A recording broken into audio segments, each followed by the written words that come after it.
И јас сум за поголеми плати, но протестот на Сојузот на синдикатите има политичка позадина, изјави премиерот Христијан Мицкоски, додавајќи дека никој не треба да има сомнежи за ова.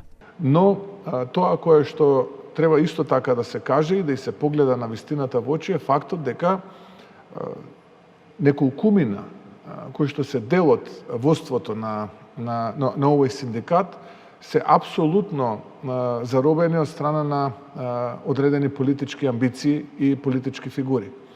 И сето ова кое што таму го прават има таква задача, таква цел. Не е целта тука хумана, па сега они излегуваат и повикуваат на протести за да работниците добијат повисоки плати и така натаму и така натаму. Туку напротив.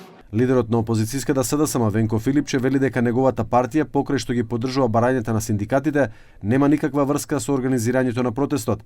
Филипче додава и дека е јасно дека актуелната влада нема капацитет за добри економски политики и за исполнување на барањата на работниците. Компаниите заминуваат од земја, соочени сме со голема криза, следи ново задолжување. Следи ново задолжување од 300 милиони евра. Сега ќе слушнете наскоро. Мора се пополнат нови дупки во буџетот. Така да, јас сум за принципијална поддршка на барањата на било која група на граѓани во државава. На луѓето им е потребна помош. Со поддршка на протестот на синдикатите излезе и ДУИ. Пратеникот Блерин Беџети напиша дека кога работниците се принудени да излезат на улица за достојна плата, проблемот не е кај работниците, туку кај политиката. Минималец од 600 евра не е екстремно барање, туку минимум за нормален живот. Зголемувањето на платите не е празна реторика, туку социјална правда.